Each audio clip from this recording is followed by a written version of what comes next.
going. Hey, are you ready? Hey, we'll get ready. Hey, are you ready? Hey, we'll get ready. Hey, are you ready? Hey, we'll get ready. Hey, are you ready? Hey, we'll get ready. Hey, are you ready? Hey, we'll get ready. Hey. Are you ready? Hey, we'll get ready. Hey, are you ready? Hey, we'll get ready. Hey, are you ready? Hey, we'll get ready. Hey, are you ready? Hey, we'll get ready. Hey, are you ready? Hey, we'll get ready. Hey.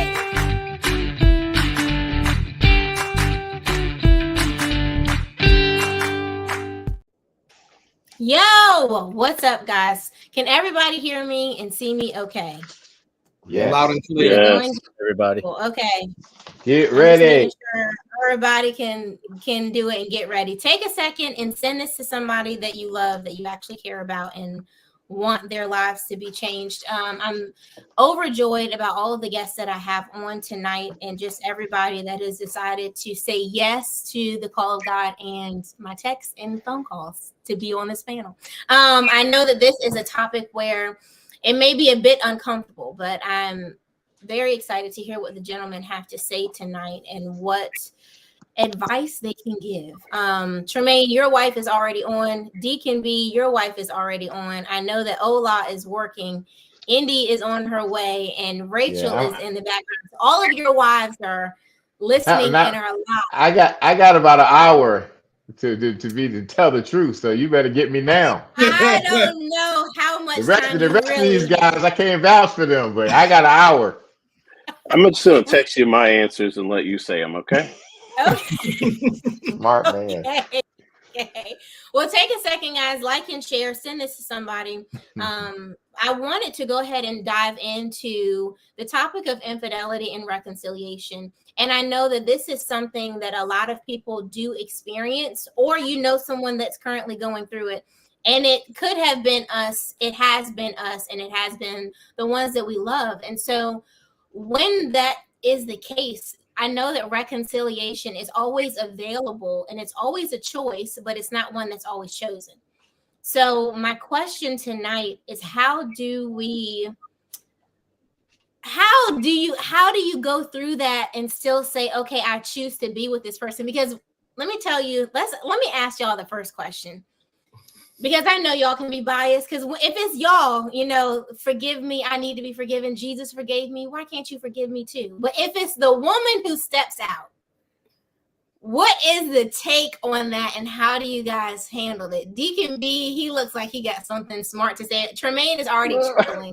I'm going with Tremaine, and I want to hear, because I know men are real territorial, you know? So I want to know what that looks like. Tremaine, how would you handle that? Oh my God. At a young age, I was really like, because a lot of times people listen to outside sources and listen to friends that's not following the Lord and really don't have the knowledge of relationships. So it happened to me when a woman stepped out on me, and like in my younger age, in my 20s, and man, it was devastating. Like it hurts. Like there's no other pain that someone can't go through. Now, at my mature age, I think I'm not sure how I'll be able to handle it. To be honest with you, I don't really know how I would be able to. I just pray that I'm doing everything right in my household, that I can keep my wife home and not roaming the streets. You know what I'm saying? That's just a tough part of relationships. Gotta keep that hot sauce off the streets, man. That's all I'm saying. Yeah, I mean, you're right, man. And I think it's very tough. And I have friends that, you know, wives has stepped out on them, and the problem with that is they go for advice and no one ever walked in that light, right? So they don't really have the right advice to give. oh Come my on. God, you gonna stay with her after that? So Mm. you trust her. But the same Mhm. woman took you back, right? The Come same on. woman took you back and forgave you. So I think the best thing to do is just know your partner before you get married, right? You don't want to Okay. just jump into it, and you Yeah. kind of want to do a background check. And I remember Yeah. we was on a panel probably a few months ago, and I remember Pastor A said something that was profound to me, gentlemen. He said, "Hey, when I'm going through the dating stage, I'm doing a background check, and if that background check ain't coming back, I am not moving forward." So I think Yeah. I'm gonna have to kind of take a little page out of his book. Okay. Okay. So you're not moving forward, but what happens when you're because infidelity is usually that's in your marriage. So how do you handle it when you've already gone through the background check and it looked like it came back and it cleared? Because now that's a whole different thing from the pending with the state police, and now you've cleared and you're ready for hire. What does that look like? Deacon B, what does that look like to you? You have to unmute. Oh, let me see if I can unmute you. Hold on, I can't unmute you. You have to Perhaps it's best. hit the mute. Okay, yeah. Pastor A, can you take it while Deacon B unmutes himself? Yeah. So the question is, how would I handle something like that? Yeah, because you're already Yeah. past that check process. Yeah, I would say, and my response is also filtered with a lot of marriage counseling over Okay. years. Not just that I have given to other people. The April and I've had some too. As a regular, we would go to marriage counseling. That's a different subject. I'll try to stick to your point. First of all, it's devastating. It's devastating because many men wear their ego very differently that way. And so while we might not be all that other people want us to be or whatever the case, when something like that happens, it's a personal hit on your ego. And, that kind of makes you look at yourself a little bit differently. There's some shame that goes along with that. That's not something I applaud. A moment ago when Tremaine was talking and people are asking, what, their friends about it. Most men will never even say that Mm, happened to them because come on. it's an ego issue. And so it's something that you Yeah. typically have to deal with in silence True. or by yourself. And so for that, I think depending on how mature you Mm, are, you need to start to find out whether there's any culpability on your part, okay. what role you played in that. And that will also determine sometimes whether this is worth saving or it can be saved, because you have to remember that people Mm, just don't cheat for no reason. So there's part of it is your responsibility that you might have played a role in that, and there's also some character issues that they may have also. And so okay. it's not always just them, and it's not always just you. But I will tell you this: I heard this very wise man. I don't know how real do you want me to be up here, I but need you to be as honest as okay, possible. listen to this. This is very, very profound. I will never forget this. I heard this at a barber shop, so it can be crass. But I want you to, That's the perfect place. but I want you to understand the wisdom in this statement. I'll never forget this. There's a gentleman that I know, and his wife had cheated on him, and he didn't tell me for a very long time. I was close to him, and he was just devastated by it. And when he shared it with me, he was at the barber shop, and the guy kept asking him. The guy who cuts his hair and knows the whole family. The guy was like, "So you all getting back together? What are you doing?" Because they had children. And the guy Mm, was he didn't want to talk about it. So he just finally yells at the barber, and he said, "Hey, look, man, I can't be with this woman because, she slept with another man." And listen mm. to this. The barber says to him, "Well, dang, son, did he get it all?" Mm, Mm, mm, mm. And mm. I was like, wow, Yeah. Whoa, that's a deep question. isn't That's it? layered. That's Did layered. he get it? Is there none left for you?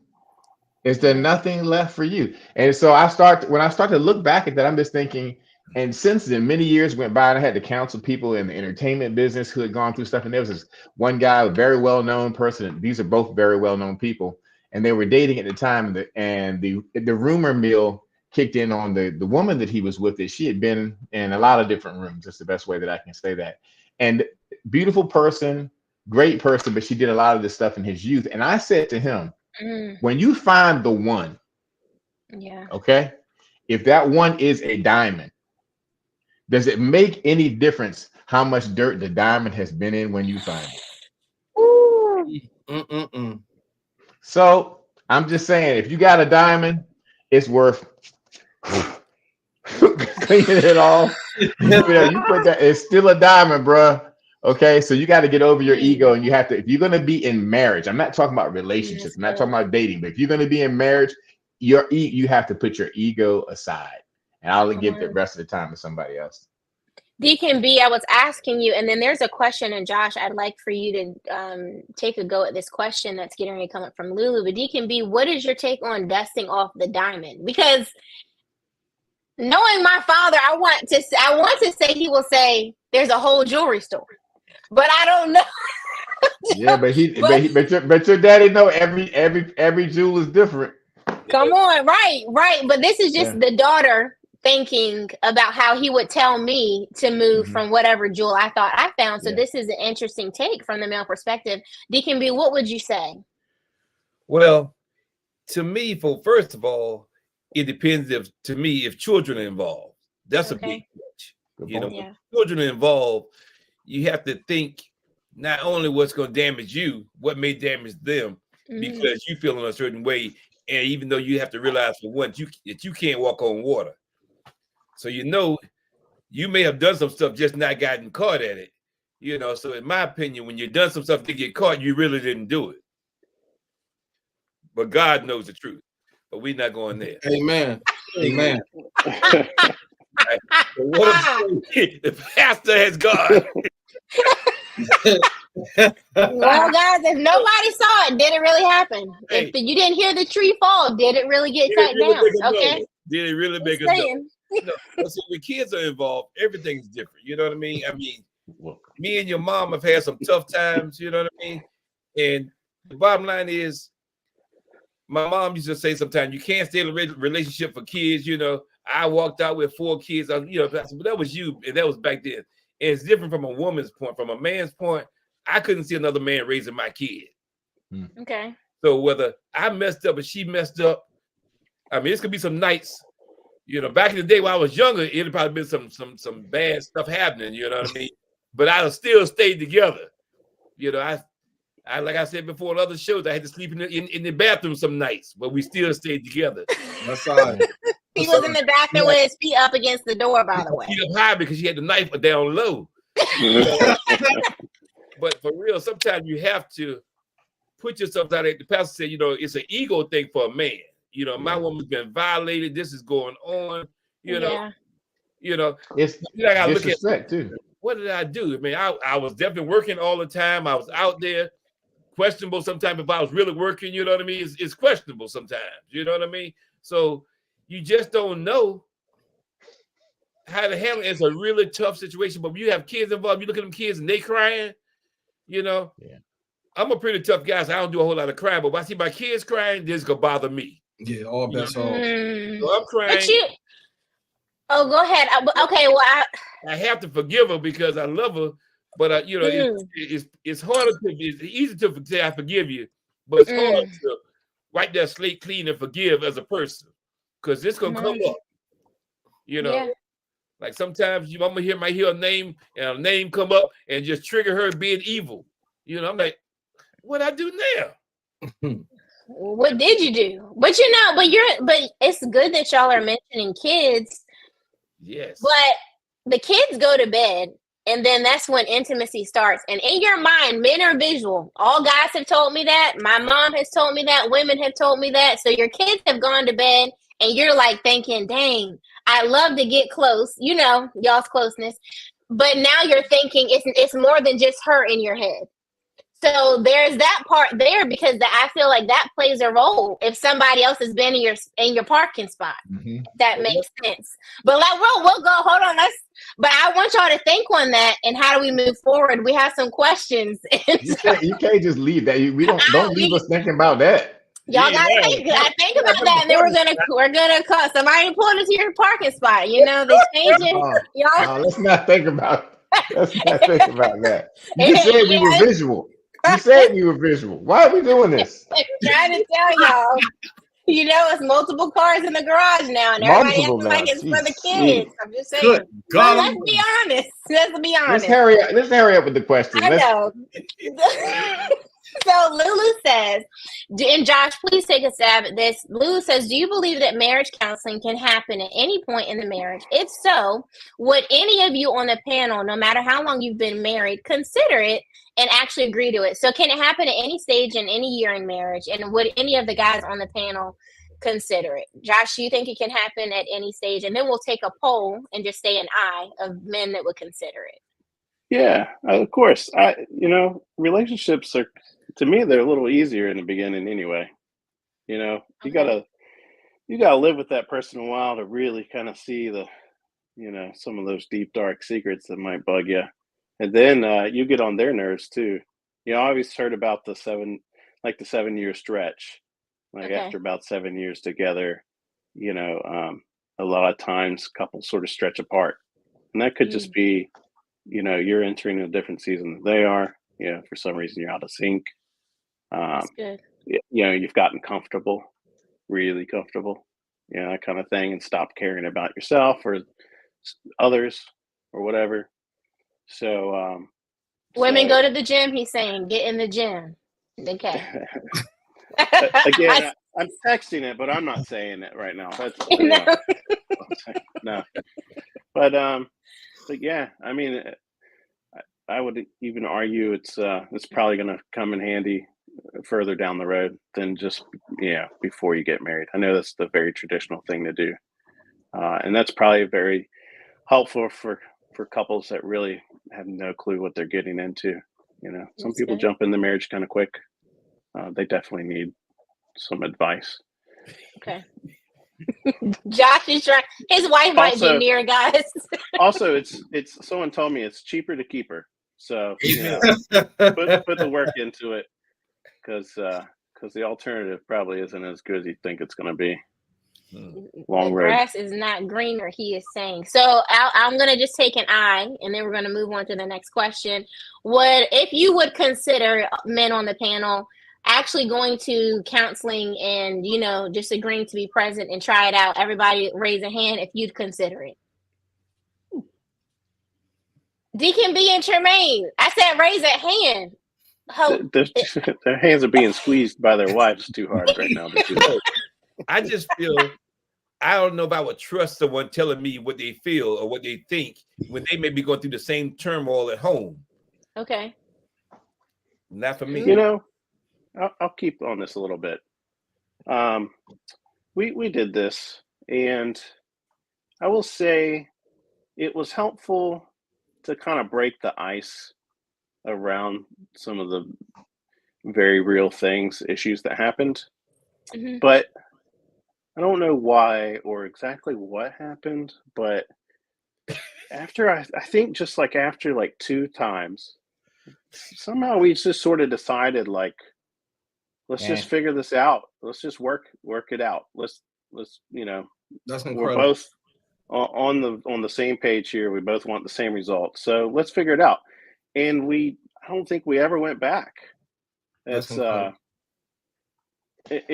interesting. I liked the guy a lot, actually. He was super cool, and I respected him, and he was different than I expected, and very well respected.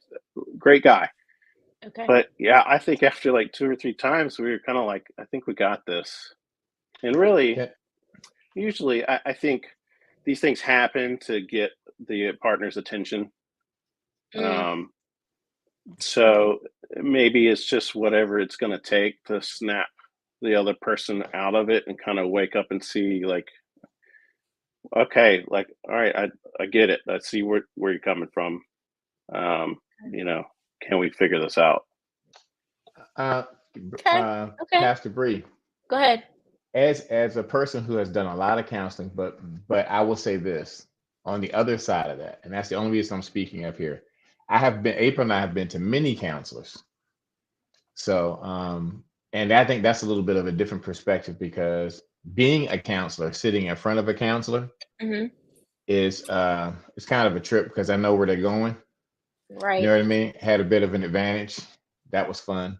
But I would say I liked it because to Josh's earlier point, having that other perspective is good. Because sometimes, what happens is because we are so close and myopic, we're all in our own little world. You are the Lord of your little world. Yeah. And so and I think as a counselor, I will tell you most men don't want to come into counseling because they don't want their lordship questioned. That's good. They don't That's want good. anybody to say anything about the decisions they've made, the things they've done, or whatever. Who are you? Yeah. And I've been on the other side of this too, where I pulled up a picture of April and we went to this counselor. He was awful. And it was telling that he said, you guys need to get a divorce. It's blah, blah, blah, blah, blah, blah. And so I got in the car with April. And although I have felt that many times myself, hearing somebody else say it upset me, because you have to remember this about a counselor. A counselor does not know anything about you until you tell him. True. Okay, so you can't come to that conclusion, bro, after knowing us. You know what I mean? It was just too far reaching, right? So this is what I was gonna say. So I pulled out a picture of April and I when I was 17 and she was 15. Now we're in our, probably 30s, late 30s at this point. I pulled that picture and I showed it to April. I said, what does he know about these kids? Oh man. He ain't got nothing. He knows Yeah. nothing about that because we didn't tell him anything about that. And so, there's a longevity. Sometimes there are things in the relationship worth fighting for. Deacon Byrne mentioned, the children. Sometimes that's worth fighting for, depending on what a person has done. If you know the impact, like I know Deacon Byrne stayed because he knows the impact. I stayed because I know the impact. When it was hard for me, I stayed because was raised in a household without my father. So I know what that does. Yeah. And so because of that, now you're fighting for something much bigger than you. And if we got it right in the first place, we would understand that marriage is much bigger than us. Amen. Yeah. I agree. And the covenant made before right. God. And you said it earlier, you said it earlier, Pastor Bree. I'm not going to get into it, but let me tell you, Genesis 2:24. Therefore, a man shall leave his mother and father and hold fast to his wife, and they shall become one flesh. That's the soul tie that happens from intimacy. And so when you start talking about other cars parked in the garage, and we're going back to that, and because that is a big thing, and I know people can stay, and I've actually counseled couples who are sleeping in separate rooms, but they don't do that until their kids go to bed. So they are appearing to their kids like everything's okay, but then they're still very much separated, even though they're still married, and you still go to church together, you still go to dinner together, but nobody's really together outside of the view of the children, because I don't want to be sleeping next to this woman that she chose to sleep next to. And men always say that women think longer about cheating than a guy. Guys say, okay, it could be like a hit it and quit it, but if a woman does it, it was premeditated. They thought it out, and it was all of these things that men have this perspective of how women have, because we can't have the one night stands and we never think about someone again. But to y'all's perspective, and y'all is, I know, blanket and broad, but that's what is the normal consensus, is that it's not the same attachment. So, B. Lou, what would that look like with another car parked in your garage? With the I'm not going to say the taco and the meat, but what does that look like? What does that look like? What does that look like when it's gone from shrimp to steak burrito? I don't know. What is the difference? Are we helping people or breaking people up tonight? I'm trying I'm asking this question because people have to get over that. And once you see it, it's hard to unsee. That's like when they put that puzzle together and you think it's a butterfly, but then it really ends up being a horse, and you can never see the butterfly again. You always just see the horse once that image is then decoded. So when that happens, how do you erase that? Or Bilu, how would you give advice to someone who's been in that and is like, man, it's just hard to even kiss her, or like to just give her a hug because she's been in someone else's arms, Like the pig's been in different blankets. What does that look like? I have so many things to say. This is crazy. Let me stop. Go ahead, Brian. You really do.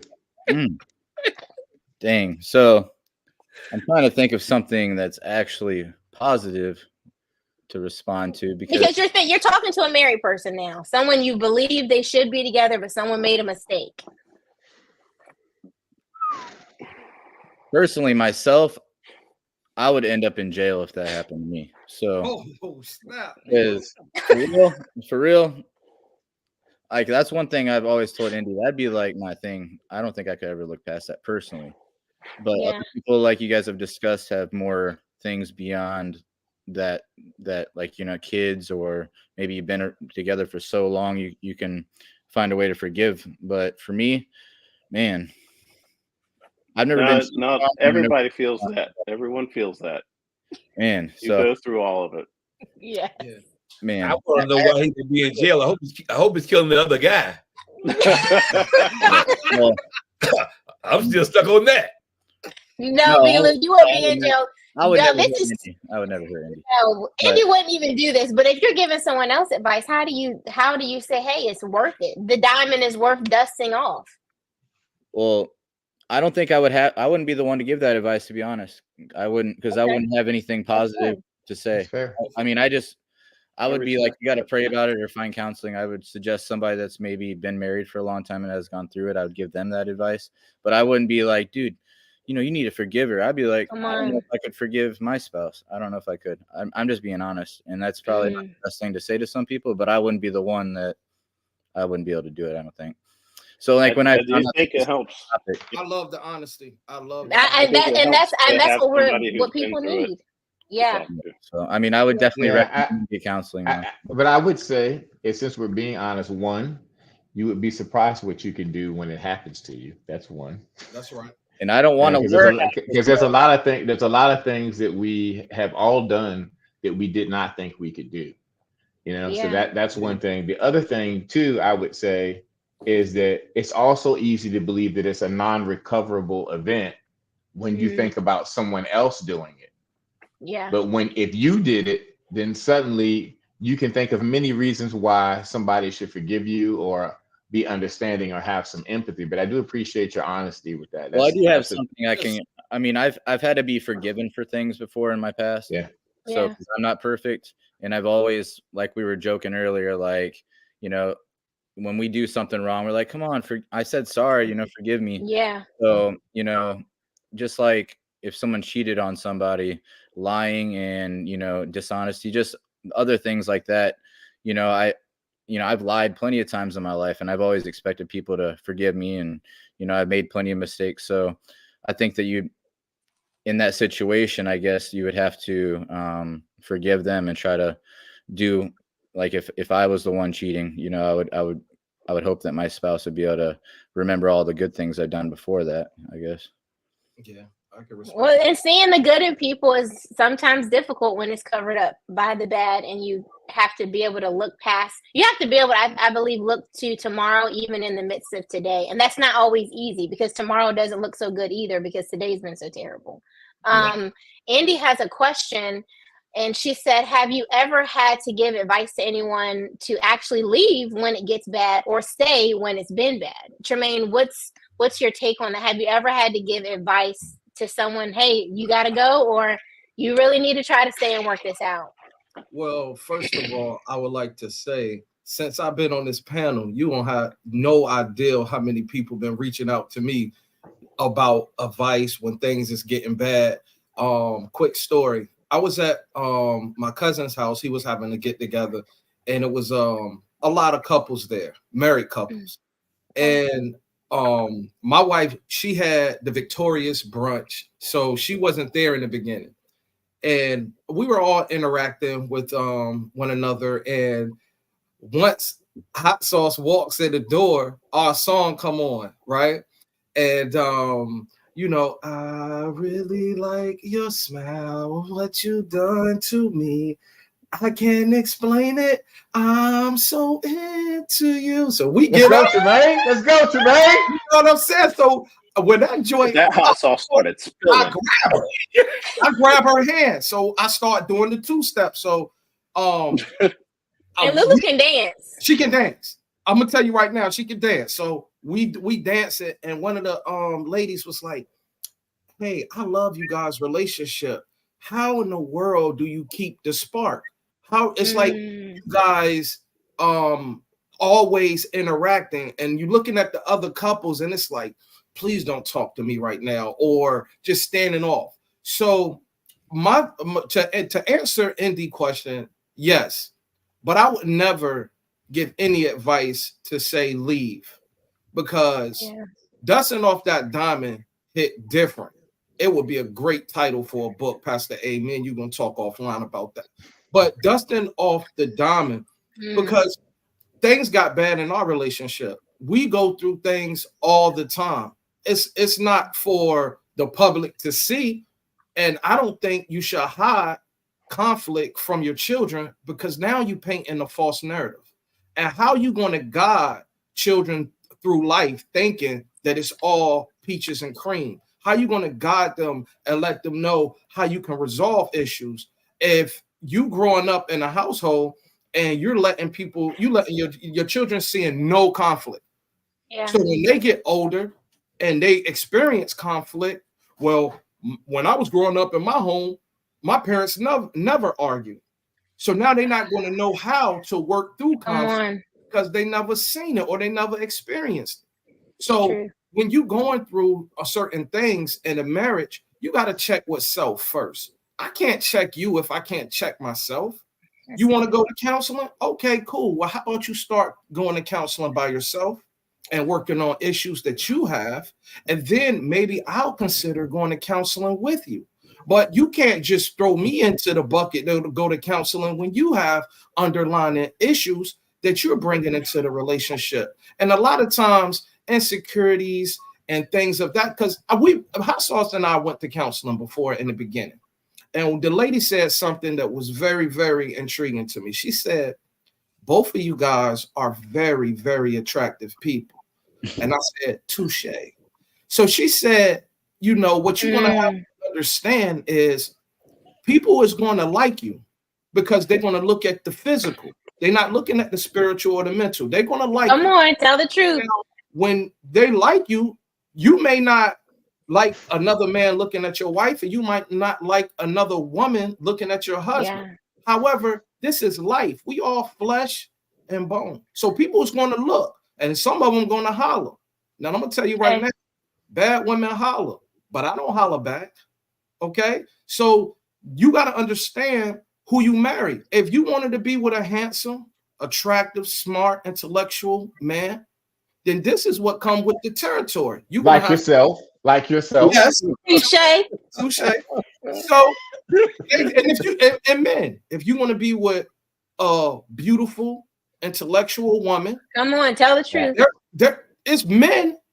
Man, I know it's men and Hot Sauce DM. Hey, babe, how you doing? How your day going? But it don't. You know how you fix this? You right? It doesn't keep them knocked up. You keep them knocked up and in the house. You see what I'm saying? Great, guys. Come on now. You know what they're doing, Josh. But if I'm lying, tell me, guys, because you got to understand your position. I'm not insecure in my relationship because I'm secure with Hot Sauce. No matter what goes on, I'm not going to walk away and abandon her, because not only did I make a promise to her, I made a promise to her. So once I said I do, then this I'm in for the long haul. And like myself, Pastor A, I grew up in a home without a father. And I was thinking the other day, and this is real because I know I'm long with it. I was thinking the other day, my father lived in Hampton, Virginia. I have not heard from him in maybe 10 years, 15 years. Jesus. Before then, I haven't heard from him since I was 7. The time I heard from him, he was going through a divorce and he needed to borrow $3,000. Right? So he calls my mom, because him and my mom still tight no matter what they went through back in the day. But that's a different tangent, right? She said, well, won't you call Tremaine? I say, Mom, don't do me like that. I mean, I know you, dog, but I don't know you, bro.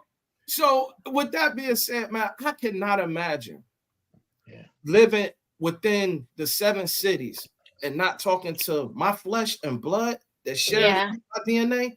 Man, that's just crazy to me. So yes, Indy, I would never advise anyone to break up, especially when you're married, because you don't want to. You can break a promise to someone else, but that man upstairs, and you make a promise in front of him, man, he can bless you and curse you in the same breath.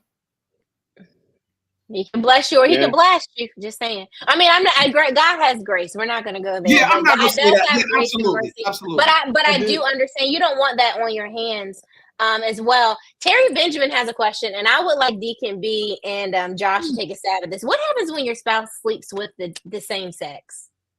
Party on. And y'all aren't involved, but y'all weren't invited. What's she look like? All right, we got that out of the way. I'm glad we did that. Y'all weren't invited, though. Y'all weren't invited. And this happened. So it's still infidelity, but it's with the same sex. And what does that look like? And how do you resolve that? Josh, go ahead and you go first, and then Deacon B, I'd like to hear your take on that. And then Brian, I have a question coming up for you, so get ready.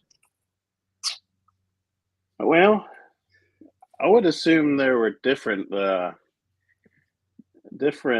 things at play here. I don't know, because different, like what? Yeah, it's, unless she wears a lot of plaid and works out in fields, there's a different kind of relationship going on there, I think, and that would be a whole other avenue to explore. I don't personally have a lot of experience with this, but thankfully. I mean, and I mean, I think the same sort of rules apply here. It's true. But perhaps there are some different deficiencies in the relationship if that's the approach that was taken. Okay. Unless she's just doing it to try to get my attention. She thinks I was into that. And it's a different but kind you of weren't thing. Invited. Right, you weren't invited, though. That's the thing. You're being replaced temporarily. Yeah. So when that happens, Deacon B, what is some advice that you would give? Or how would you think? Because now your partner is also embarking upon same-sex intercourse, which goes against, and you're all Christians, your wives are all Christians, and they're all in ministry. So now that's a whole different thing. Because it's defiling the marriage bed, but then it's also their soul involved as well with how they're living their life and other spirits and demonic activity taking place and in their lives. So Deacon B, what does that look like? How do you come back from that and combat that? Because Indy has said cheating is cheating, but when it's the same sex, it feels like it hits worse. Well, I would definitely say that cheating is cheating, and same sex seems worse, especially to me if there was a man with a man. That just seems severe to me. I mean, with the woman, I'm saying, well, how much could they really do to each other, But there are some different things they can do, don't get me wrong. But forgiveness is forgiveness, and I would like to say, as many times as me and my wife have gotten in the arguments and fussing and fighting, y'all have heard some of, I still would not rather be without her than with her. You know what I mean? I just can't see me, because we get upset, get to fighting and fussing. End of the day, you gonna sleep on the couch, I'm gonna be on the couch. We can be miserable on that couch together. You know what I mean? You can say, I ain't got no room, I'm going to bed. I'm going to bed. That's why I want you to go anyway. Good. But the same sex thing is, like you said, is really a demonic act. So I would probably have to, that would really be different, because you have to kind of figure out why they would go with the same sex if they would think it would hurt me less because it's another woman versus a man having intercourse with you. It's just tricky. I don't know. Yeah, I think that's a fringe case, probably in most circles. And then you don't know how to trust people. And Indy said, giving and receiving ain't it. But Brian and Pastor A, I wanted you guys to think about when it comes to friends, because we are talking about reconciliation. And a lot of times there's friendships in marriage. Like you're friends with your spouse. So how would you advise someone to remember their friendship when they forget the lover side of it, when they forget it's not just your wife, but it's been your friend at a time. This has been your confidant. How do you go back? How do you remember that? Bilu, what would you say, just trying to help somebody get back to the basics? Well, Indy, I have a unique. I feel like I have a unique wife where it comes to like she can hang out with the guys and she can hang out with the girls. You know, like she can play sports and play video games and just do things like a guy friend. But then she's beautiful and girly at the same time. So, um, but my first thing with her was when I first met her, it was like an instant physical attraction. So like not everything can be all physical. You have to learn how to just hang out and have fun and talk and, laugh and stuff like that. So there's times where it's just like, like we've been together for 11 years. So you're, almost 11 years. And so handsome to sit down. That's Zilla, actually. God dang. But, there's been times in a relationship. It's like, she's the first one to check me and be like, we haven't really sat down and really talked in a while. We watch a lot of TV or we watch sports. But, it's like, I think that's why we're so good together, because she's not afraid to tell me where we're lacking and stuff like that. Good. And sometimes I can get defensive or whatever and be like, what are you talking about? I always talk to you, but it's important to like actually take time to really like be friends, like do things that she enjoys. And even if there's like a sporting event, she does not care. Like I had hockey on last night. Indy doesn't like hockey, but she just laid there and watched it with me. So we hang out and do things as friends and stuff like that, instead of just relying on physical attraction and all that stuff. That's good. So Pastor A, that was good, B-Lou. Pastor A, what is somebody's 30 years into marriage, okay, and they had a slip up, even though I don't believe you can slip and fall into the bed with anyone ever. I've never seen a slip and fall where your pants come off. But anyway, what if somebody has a slip up and you're like, hey, you guys can't afford to throw this away, and I know you've been together so long, but get back to the basics. Remember your friend. How do you help somebody train their psyche? Because it is a lot of it is psychological sometimes. So how do you help someone do that?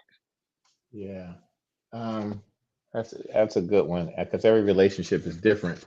And I will tell you, from a counseling perspective, every couple, they're not friends. That's good.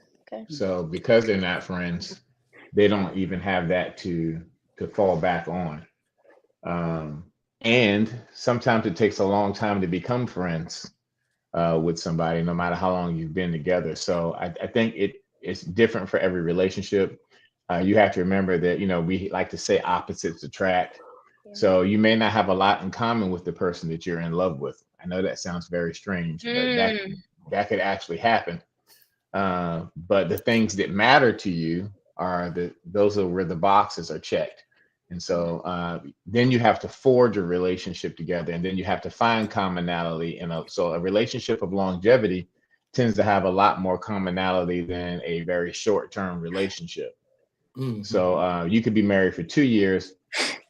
When they sit beside somebody who's been married for 30 years, if you watch the two of those couples together, they are night and day. Someone might actually say in the 2-year, marriage, hey, would you mind getting me whatever? 30-year couple, nobody said anything.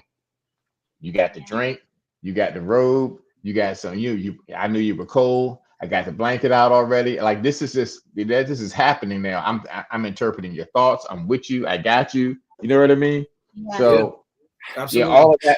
all of that is happening because of the time that has been spent.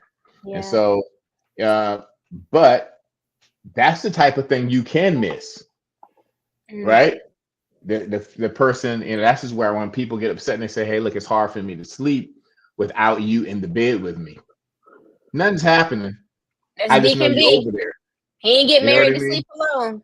Yeah. So April goes to bed early and she's going to sleep right away. But if I go out of town, I call that joker. She up at 1 o'clock in the morning. I'm like, what you so I can't sleep while you're not here. Like, I wish that you would not be able to sleep while I'm home, if you know what I'm saying. You know what I mean? So, but I'm just saying that's, the dynamic of the relationship really tells what areas you need to work on. And we didn't get into all that type of stuff, but there's stages to reconciliation. Mm-hmm. And the very first stage of reconciliation is forgiveness. I know that sounds like a very odd stage to start with, but you have to start there, even though you don't understand it, even though you're upset about it. If you can't get past forgiveness, the rest of the stages, or the 4 stages that come after that in reconciliation, don't even matter. That's real. It's true. It's really, And that's true. And I think, and so I'm leaning towards the friendship, because I think often you can forgive your friends sometimes more than you can forgive the person you are in love with or head over heels with. And in a way, because it doesn't seem like it's that much pressure.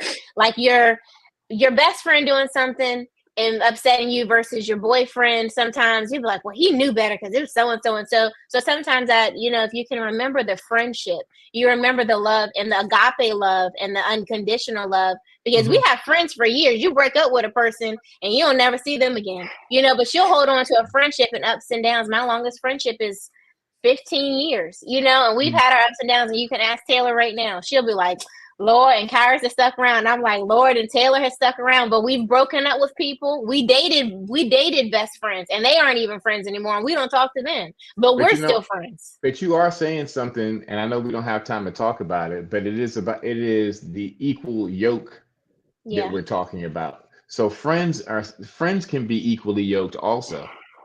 Yeah. Okay. And so how can two walk together unless they're in agreement? That ain't about marriage.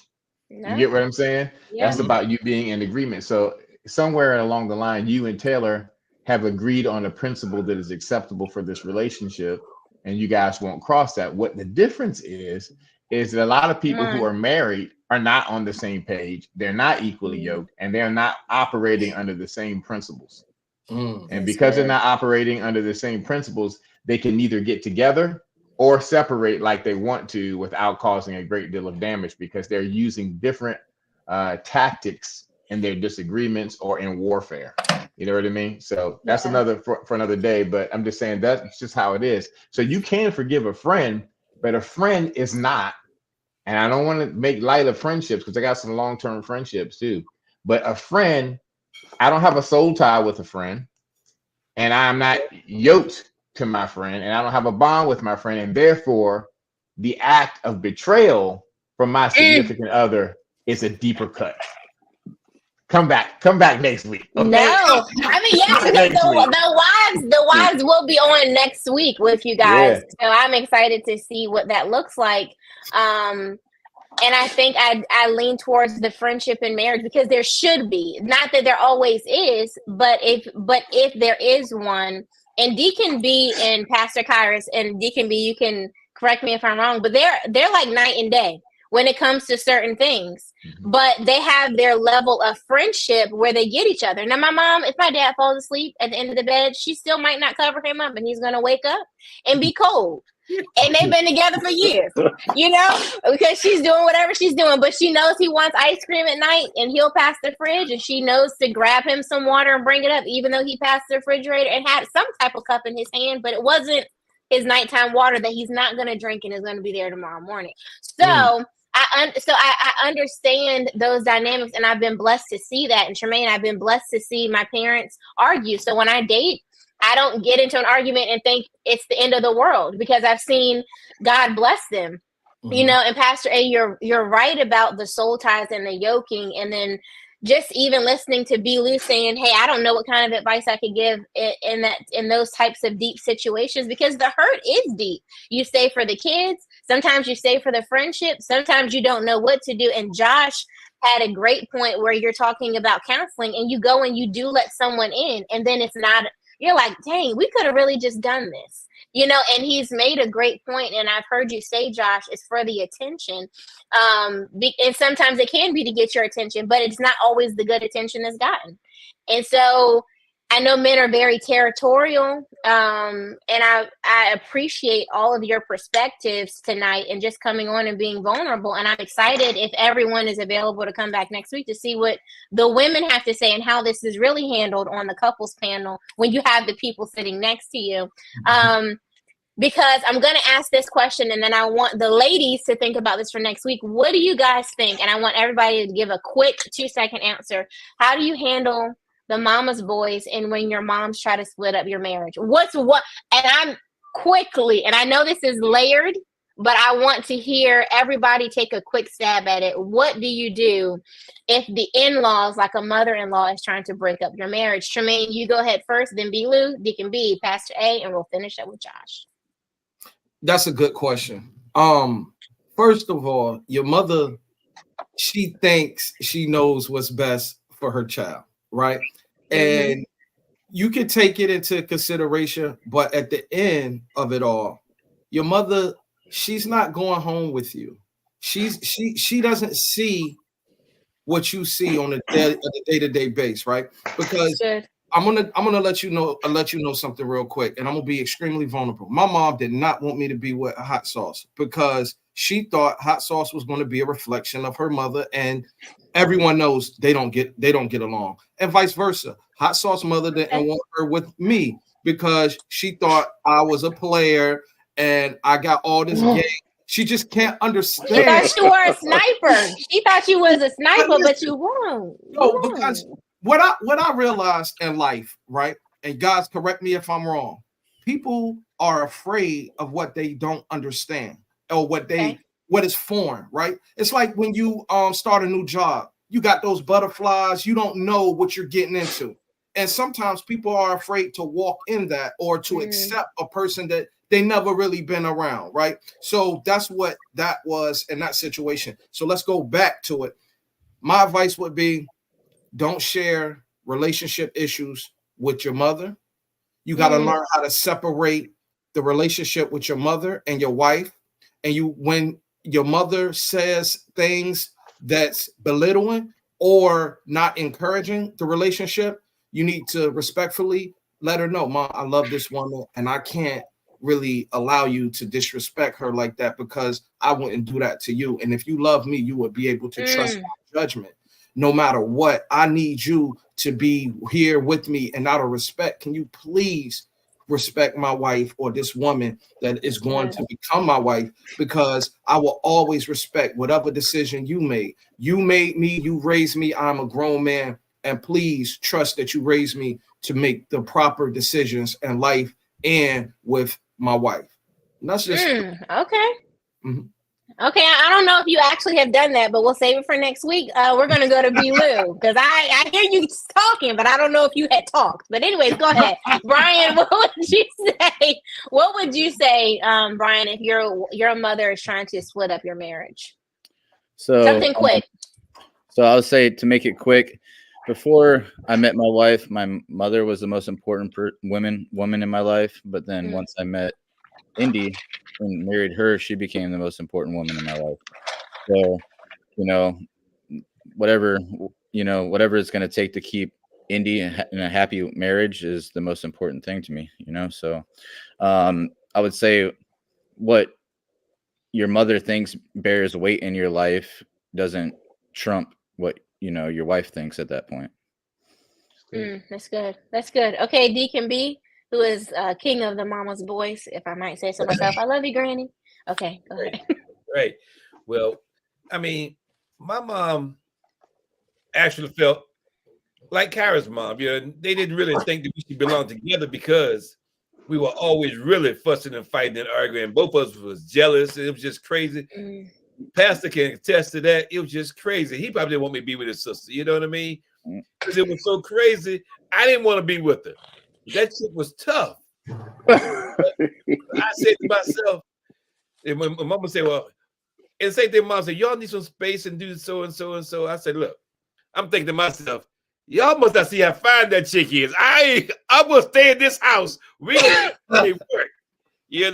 So I said to myself, Mama, you single. You don't know what you're talking about. You talk about you know how to keep somebody, you wouldn't be single.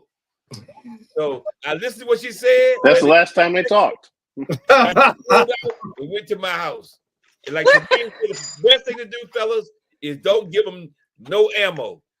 Yeah. Talk small. Talk. That's good advice. How's the weather? It's been good. Okay. Any cars in your garage? Nope, not yet. All right. Keep it up. Okay, Pastor A. What would you say? What's a piece of advice you would give?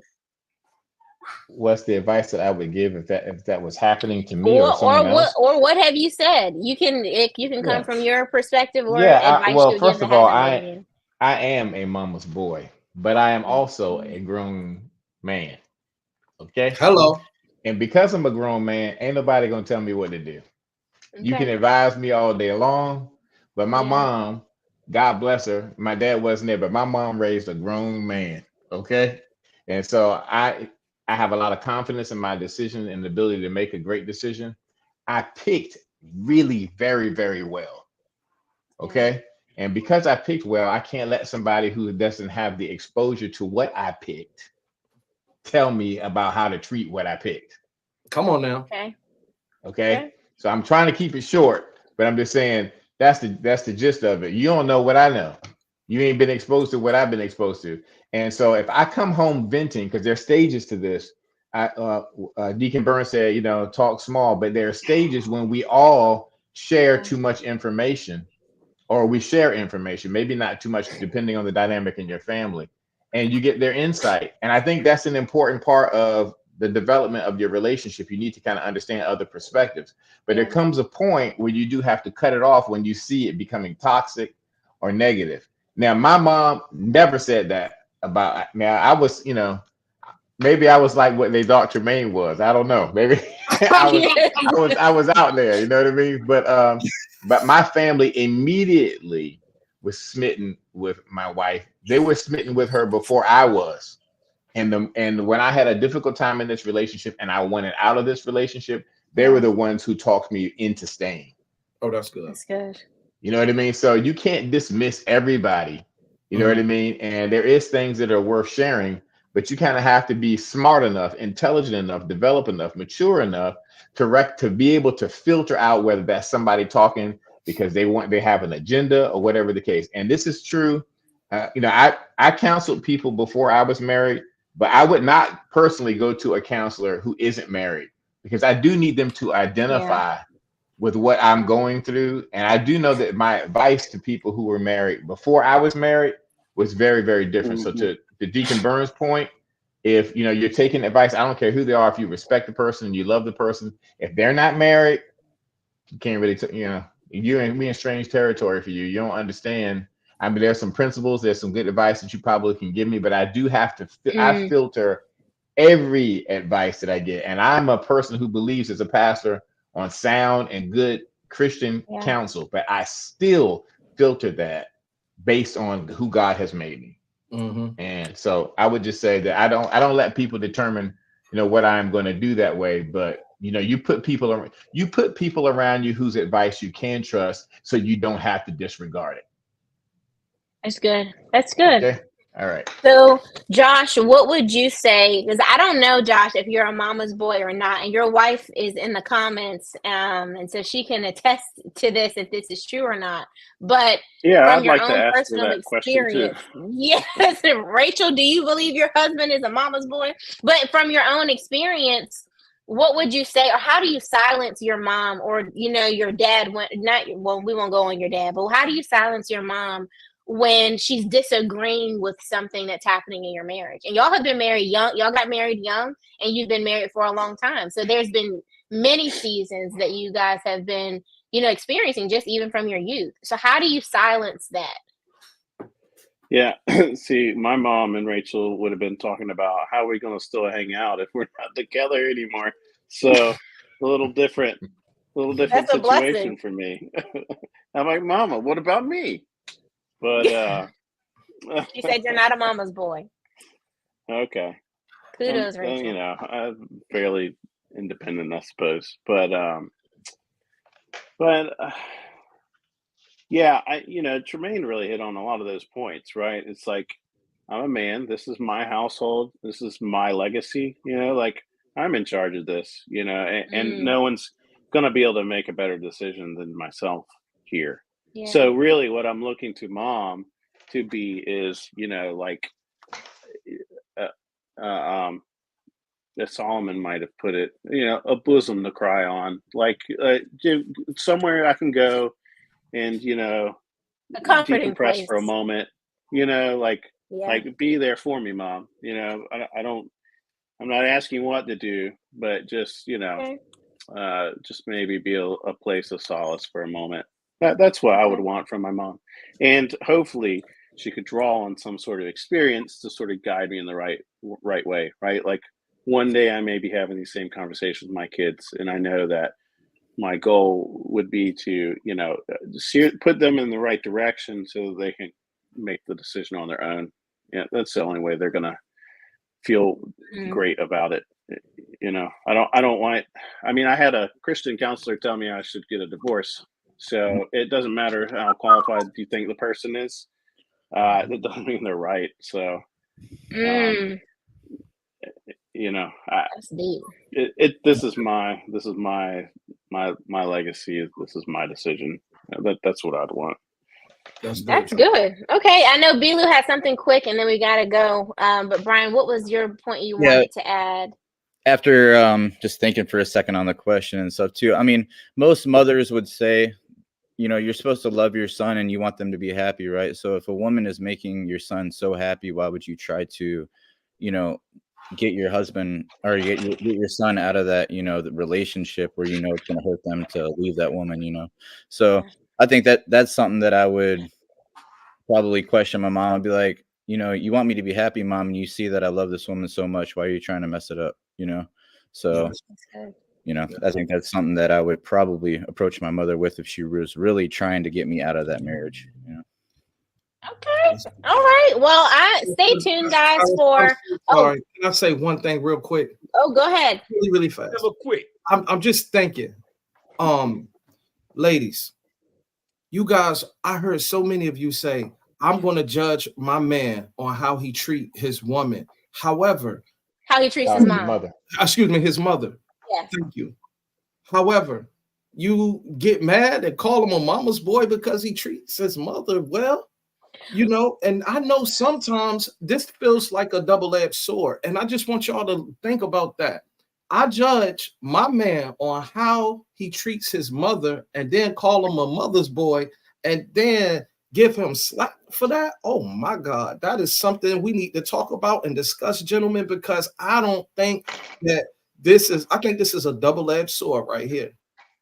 So then we'll save this for next week, and we're gonna hold on to that because I know your wife, when she comes on, she's gonna have something to say.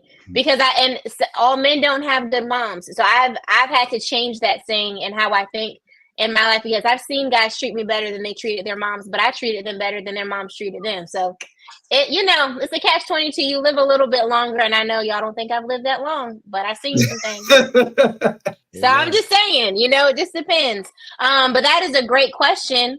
And ladies and men, go ahead and put your answers and your thoughts in the comments. Next week, we will be back with the couples on about infidelity and reconciliation and have some great answers and steps to what that looks like, just to help some people. I just thank everybody for coming on. I'm going to go ahead and pray out very quickly, and I'm going to let you good people go. Lord, we just thank you so much for what you've done. I thank you for the gentlemen that are on here and the people under the sound of my voice, God. If there's any unforgiveness in our hearts, God, we just ask that you just that you would just give us the grace to forgive and remind us heavily, Lord, that we have to forgive in order to be forgiven, God. I thank you for grace in that area. I thank you for your mercy that we've received, that we can easily give it out, God, that we're not easily offended, that we don't hold on to it, Lord, that we don't miss the importance of marriage, covenant, and just agape love and just true